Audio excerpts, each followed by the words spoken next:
Class 12 का हम नया पाठ पढ़ रहे हैं। लेसन 8 पार्ट 1 है ये।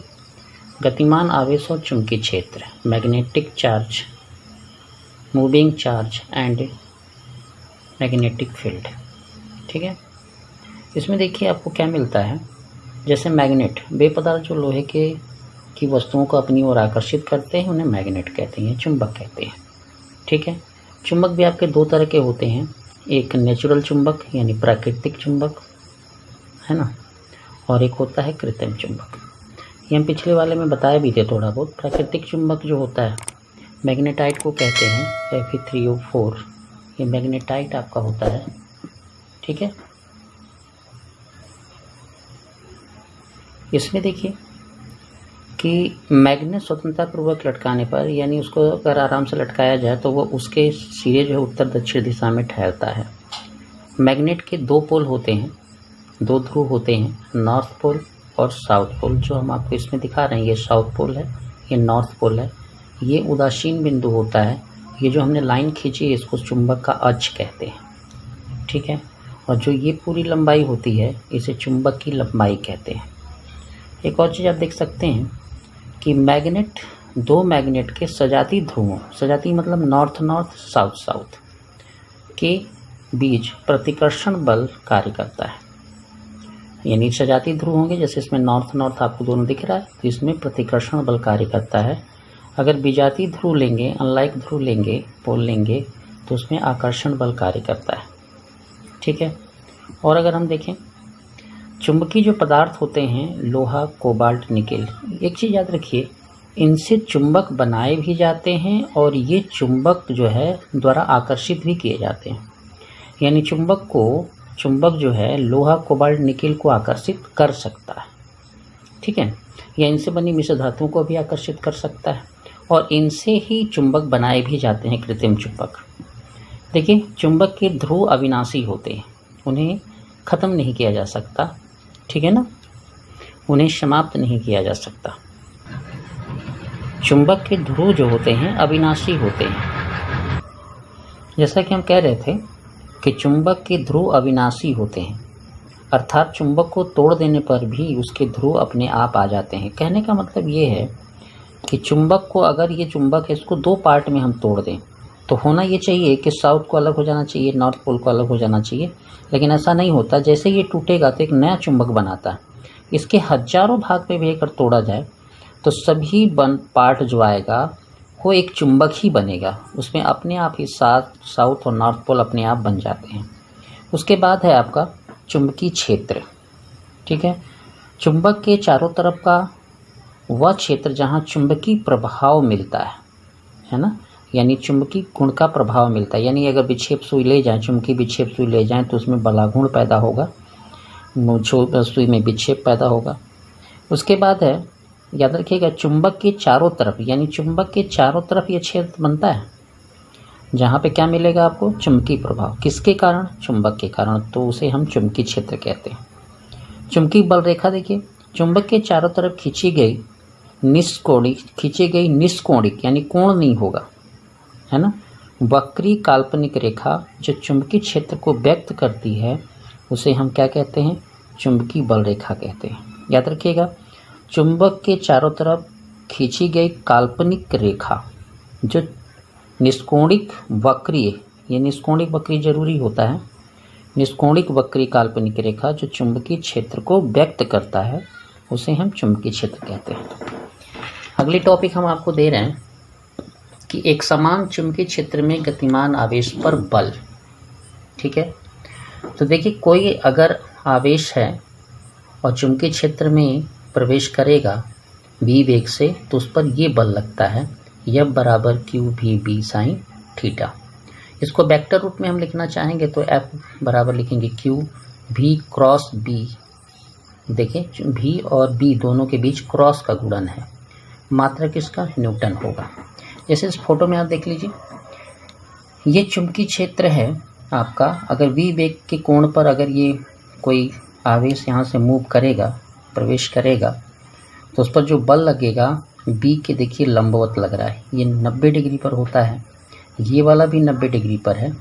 ठीक है ना, तो लंबवत प्रवेश करने का मतलब तो लंबवत प्रवेश करेगा। तो अब देखिए जो F बराबर क्यू भी साइन थीटा है उसका जो अधिकतम मान होता है वो थीटा 90 पर होता है। यानी अगर आपका चुंबकीय क्षेत्र ऐसे बना हुआ है, ठीक है, और ऐसे हम अगर आवेश जा रहा है इसके अंदर तो उस पर बल अधिकतम होगा। और मिनिमम कब होगा? जब इस क्षेत्र के साथ 80 अंश के कोण पर या 180 अंश के कोण पर या फिर 0 डिग्री के कोण पर जाएगा तो होगा। दूसरी बात, आवेश ये जो भी है आवेश q का वेग है, b है चुंबकीय क्षेत्र और थीटा है b और v, यानी उसके वेग और चुंबकीय क्षेत्र के बीच बनने वाला कोण। एक नई चीज़ है बिल्कुल, लॉरेंज बल।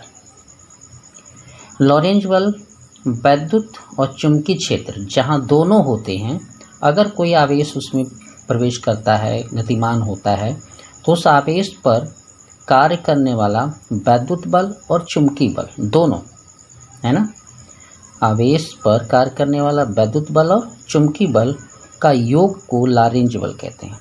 यानी कोई आवेश अगर आवेश चुंबकीय क्षेत्र में जाए और वहीं पे आपका वैद्युत क्षेत्र भी हो, दोनों क्षेत्र एक साथ हों और उसमें कोई आवेश मूव करेगा तो उस पर वैद्युत बल भी काम करेगा और चुंबकीय बल भी काम करेगा, उसी के योग को हम लॉरेंज बल कहते हैं। तो लॉरेंज बल बराबर होगा वैद्युत बल यानी चुंबकीय बल। कोई आवेश Q है, E वैद्युत क्षेत्र वहाँ पे लगा है तो Q E वैद्युत बल होगा, और ये Q आवेश है V वेग से चल रहा है तो ये आपका चुंबकीय बल होगा। दोनों का योग कहलाएगा लॉरेंज बल। ये समझ में आ गई बात? चलिए एक सवाल देख लीजिए, आपने थ्योरी पढ़ी है तो सवाल भी पढ़ना चाहिए, ठीक है। देखिए सवाल को लिखा है, एक इलेक्ट्रॉन इतने वेबर के चुंबकीय क्षेत्र, या इलेक्ट्रॉन का मतलब Q क्या है आपका, इलेक्ट्रॉन, आवेश मान क्या लिखेंगे, इतना लिखेंगे कूलम, ठीक है। फिर B यानी चुंबकीय क्षेत्र का मान 10 वेबर प्रति मीटर स्क्वायर प्रवेश करता है, इसका वेग भी 3 × 10⁷ मीटर पर सेकेंड। इलेक्ट्रॉन पर कार्यरत चुंबकीय बल बताना है। ये जब आवेश किसी चुंबकीय क्षेत्र में प्रवेश करेगा तो उसके बल का सूत्र होगा QB साइन थीटा। इसने कहा है लंबवत, यानी थीटा का मान आपका कितना लिखेंगे, 90 डिग्री। अब इस पे अगर आप लगाते हैं, ठीक है, ये अगर लगा रहे हैं तो देखिए क्या होता है, F बराबर Q, यानी ये वाला Q आपका 1.6 × 10⁻19, भी कितना 3 × 10⁷, और आपका B कितना 10, दिख रहा है सब यहाँ पे, B भी सब तो दिख ही रहा है आपको 10, और साइन थीटा का साइन 90। तो F बराबर हो जाएगा, थोड़ा हल कर लीजिए, तो इसका सबका गुणा कर देंगे तो ये 48 हो जाएगा, ठीक है ना, ये 48 होगा × 10⁻। यहाँ देखिए ये 8 हुआ तो इसमें से घट के आएगा 11, ठीक है। इसका मान क्या होगा 1, यानी F बराबर आएगा 48 × 10⁻11, ठीक है। थोड़ा पॉइंट बैक कर लेंगे तो 4.8 × 10⁻10 न्यूटन ये बल आपका काम करेगा, ठीक है। एक और चीज़ इसी में पूछा है कि आप तुलना करिए कि इलेक्ट्रॉन के भार में तुलना कीजिए। ये कौन सा बल हुआ, ये चुंबकीय बल हुआ आपका।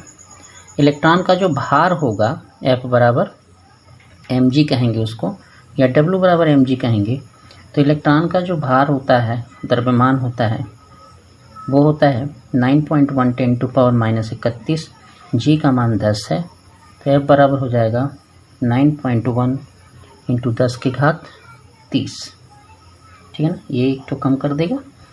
अब इसके साथ हम तुलना करना चाहते हैं तो F B/F कर दें, है ना।